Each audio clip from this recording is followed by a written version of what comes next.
न्याय संगत से मैं प्रणीत पाराशर। कानूनी एवं न्याय खबरों में आज की खबर माननीय सर्वोच्च न्यायालय से है। सर्वोच्च न्यायालय में उड़ीसा की जगन्नाथ यात्रा को लेकर एक पिटीशन लगाई गई है। इसका नाम है उड़ीसा विकास परिषद वर्सेस भारत संघ। इस पिटीशन में उड़ीसा विकास परिषद ने माननीय सर्वोच्च न्यायालय से प्रार्थना की है कि वो कोविड-19 महामारी के प्रसार के खतरे को देखते हुए इस वर्ष 23 जून 2020 को होने वाली जगन्नाथ यात्रा के आयोजन पर रोक लगाए।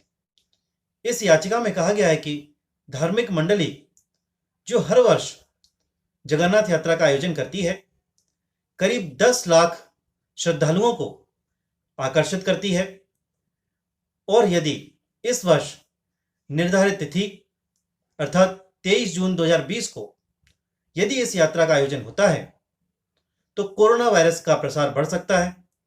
इससे हजारों लोगों के जीवन को संकट में डाला जाएगा।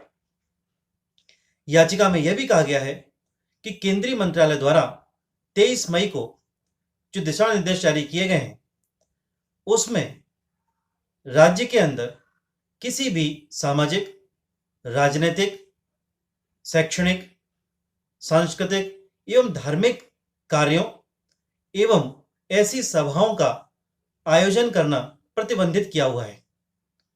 इस याचिका में जगन्नाथ रथ यात्रा उत्सव को स्थगित करने की मांग की गई है। अब इस मामले से जुड़े हुए एक और मामले की बात करते हैं।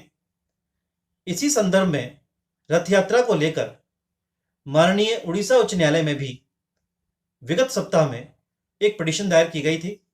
पिटीशन का नाम था सुरेंद्र पाणिग्राही वर्सेस उड़ीसा राज्य। इस मामले में न्यायालय ने हस्तक्षेप करने से इनकार कर दिया। इनकार करने का जो न्यायालय का आधार था वो राज्य के महाधिवक्ता द्वारा बताए गए कुछ तथ्य थे।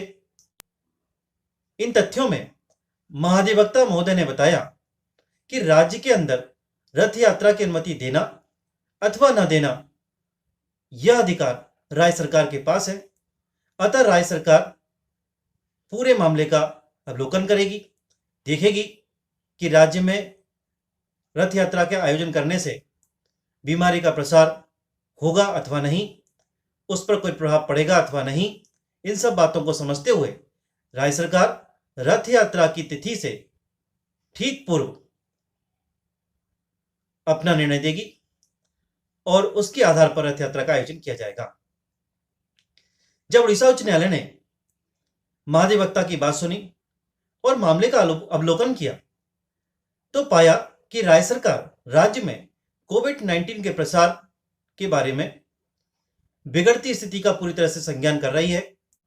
राज्य कोविड-19 के वस्तुगत मूल्यांकन करने के बाद ही यह निर्णय लेगी कि रथ यात्रा का आयोजन किया जाए अथवा नहीं किया जाए।